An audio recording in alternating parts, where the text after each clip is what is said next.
Hello guys, नमस्कार। Welcome to online ज्ञान by आनंद। तो साथियों, उत्तराखंड अधीनस्थ सेवा चयन आयोग ने आपके लिए एक विशेष सूचना अपने ऑफिशियल वेबसाइट के जरिए जारी की है। तो यदि आप लोग भी यूके SSSC द्वारा निकाले गए फॉर्म के लिए आवेदन करते हैं तो पूरा वीडियो देखना साथियों। आपके लिए एक आवश्यक सूचना यूके SSSC चयन आयोग यानी उत्तराखंड अधीनस्थ सेवा चयन आयोग ने ऑफिशियली साझा की हुई है। तो आपको बता दें, आप लोग उत्तराखंड के हो और उत्तराखंड में हर भर्तियों की आसान भाषा में अपडेट पाना चाहते हैं और समय रहते, तो यदि चैनल की सदस्यता आपने प्राप्त नहीं की तो भाई और बहनों, हमारे उत्तराखंड सब्सक्राइब जरूर कर लें। बगल में बेल आइकन ऑन भी नीचे लाल कलर का होगा। तो आपके सवाल कई रहते हैं। यदि कोई भी आवेदन आयोग निकालता है, जब फॉर्म आयोग निकालता है तो आवेदन करने से संबंधित आपके तमाम सवाल रहते हैं। उन्हीं सवालों को आयोग ने अपने प्रश्न संवाद में आज जारी किया है। आपके जो भी सवाल आयोग से रहते हैं वो आपको यहाँ मिलेंगे कि रिजल्ट कब कितने समय बाद आता है। कोई भी एग्ज़ाम जब फॉर्म भरा जाता है तो कितने अंतराल के बाद वो फॉर्म के लिए परीक्षा होती है। जब हमारी परीक्षा होती है तो रिजल्ट आने में कितना समय लगता है, और यदि हमें फॉर्म में त्रुटि हो जाती है तो क्या करना होगा। साथ ही साथ आपको बताएंगे साथियों कि जो अभी फॉरेस्ट गार्ड का हमारा अभी डेट गई साथियों, डेट ओवर ही हमारी 8 अक्टूबर को, क्या ये डेट बढ़ने वाली है क्या।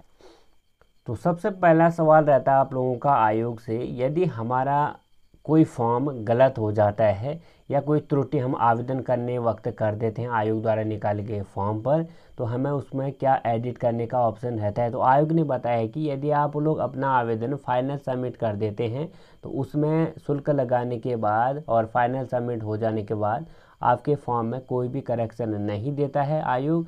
और आयोग ने आपके लिए की सुविधा यह की हुई है कि आप लोग यदि फॉर्म में सुधार करना चाहो तो एक ही तरीका इसके लिए है कि आपका जो फॉर्म है उसको आपको पूरा डिलीट करना पड़ेगा और पहले से आवेदन करना पड़ेगा, और पहले वाला आवेदन पत्र आपका निरस्त हो जाएगा। डिलीट करने के बाद आपको दोबारा फीस लगाकर दोबारा आवेदन करना होगा। पहली बात तो आयोग ने ये आपकी क्लियर कर दी। दूसरा है, यदि आवेदन करते समय आपका शुल्क कट गया और आवेदन पत्र पर वह शुल्क मेंशन नहीं हुआ, न आवेदन पत्र प्रिंट आया, तो इस कंडीशन में हमें क्या करना चाहिए। तो आयोग ने बताया कि आपको लगभग 2 दिन का वक्त है, तो आपके पास आपको 48 घंटे वेट करना पड़ेगा। उसके बाद अपना दोबारा आपको फ़ीस लगानी होगी। तो यदि आपकी फ़ीस टेक्निकल इशू से कट गई है तो रिफ़ंड आ जाएगी। यदि साथियों आपकी फ़ीस आपके वहाँ से कट गई है और आयोग के पास पहुँच गई है तो आपकी एप्लीकेशन फ़ीस कट ली जाएगी। तो आपको 48 घंटे इंतज़ार करना है। तीसरा आपका सवाल रहता है कि आयोग जो भी फॉर्म निकालता है क्या इसके लिए एम्प्लॉयमेंट ज़रूरी है क्या। तो आयोग ने बताया है कि रोजगार पंजीकरण का विवरण देना आवेदन पत्र में अनिवार्य नहीं है। अगला है, अभ्यर्थी पूर्व में भरे गए आवेदन पत्र को नहीं देख पा रहे। तो आयोग ने इसमें बताया है कि जो आपने पहले आवेदन किए हैं वह अभी डेटा वहाँ पे शो नहीं हो रहा है। आजकल फ़िलहाल डेटा शो होने लगे, आपको चिंता करने की कोई ज़रूरत नहीं है। तो अगला है, आवेदन पत्र भरते समय अभ्यर्थी का बोर्ड और विश्वविद्यालय उसमें नहीं आ रहे।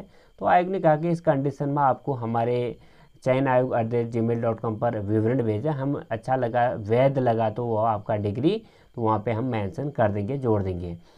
छठा सवाल आपका रहता है कि अभ्यर्थी आवेदन पत्र में अभ्यर्थी का नाम, पिता का नाम और जन्म तिथि हम कैसे सही करें। तो यदि आपने आवेदन कर दिया और आवेदन करने वक्त आपके नाम में, पिता के नाम में, जन्म तिथि में गलती हो गई तो आपको कैसे करना है। तो आवेदन पत्र में फाइनल सबमिट बटन को क्लिक करने के बाद एडिट करने की अनुमति नहीं है। अभ्यर्थी को अपना पूर्ण आवेदन पत्र शुल्क को निरस्त करना होगा। जो पहला वाला है साथियों आपका फॉर्म, उसको वही निरस्त या डिलीट कर दोबारा सही वाला आपका नाम, पिता का नाम, अंक तालिका हाई स्कूल के अनुसार भर लें।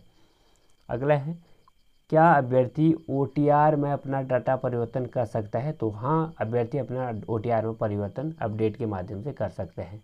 OTR बनाते समय अनिवार्य शैक्षिक अर्हता कैसे जोड़ते हैं। तो अभ्यर्थी जिसने 10वीं 12वीं डिप्लोमा स्नातक के डाटा को क्रमशः भरना होगा। ठीक है। पूर्व में बनाए गए OTR के डाटा को कैसे लॉगिन करें। तो अभ्यर्थी अपना पूर्व में जो ईमेल और यूज़र आईडी है उसको लगाकर फॉरगेट आपको पासवर्ड करना होगा, और यहाँ से ईमेल आईडी आपके में OTP जाएगी, वो पुट कर आपका ये अपडेट हो जाएगा। अगला है साथियों कि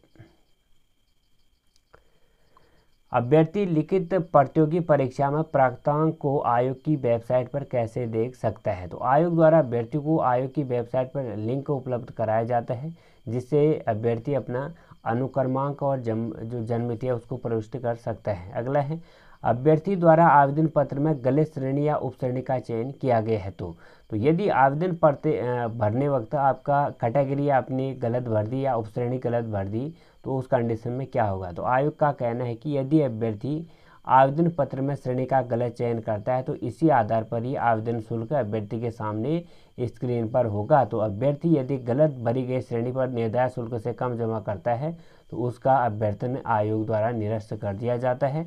अभ्यर्थी द्वारा यदि ऑनलाइन आवेदन पत्र में गलत श्रेणी का चयन किया गया है तो उसका चयन जो है गलत भरी गई श्रेणी के अनुसार ही होगा और जो कि अंतिम चयन में वंचित हो जाएगा। तो आपको जो कैटेगरी है उसको भी ध्यान से भरना है साथियों।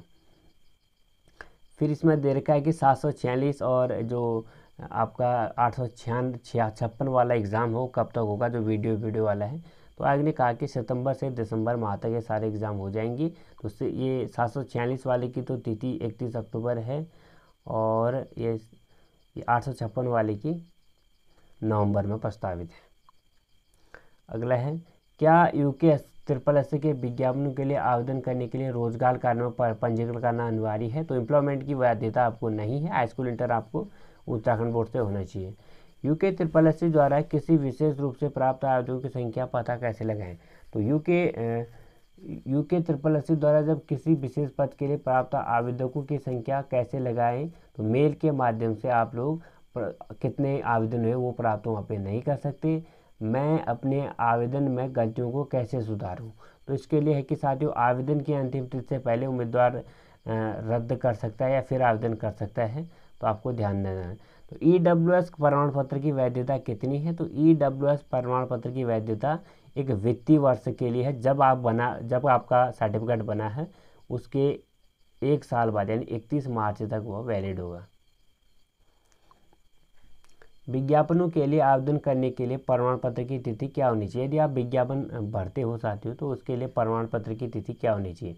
तो जो भी आपका डेट है साथियों, यदि आज आवेदन आया और आज ही आपकी जो आपका आय बना था या जाति बनी थी उसकी डेट जो है चली गई, तो उस कंडीशन में आयोग ने बताया कि आवेदन के लिए निर्धारित अंतिम 3 उम्मीदवार के पास वैध प्रमाण पत्र होना चाहिए या कम से कम जिस दिन वो आवेदन करता है उस दिन का भी उसके पास है वैध वाला, तो वो भी यहाँ पे चल जाएगा।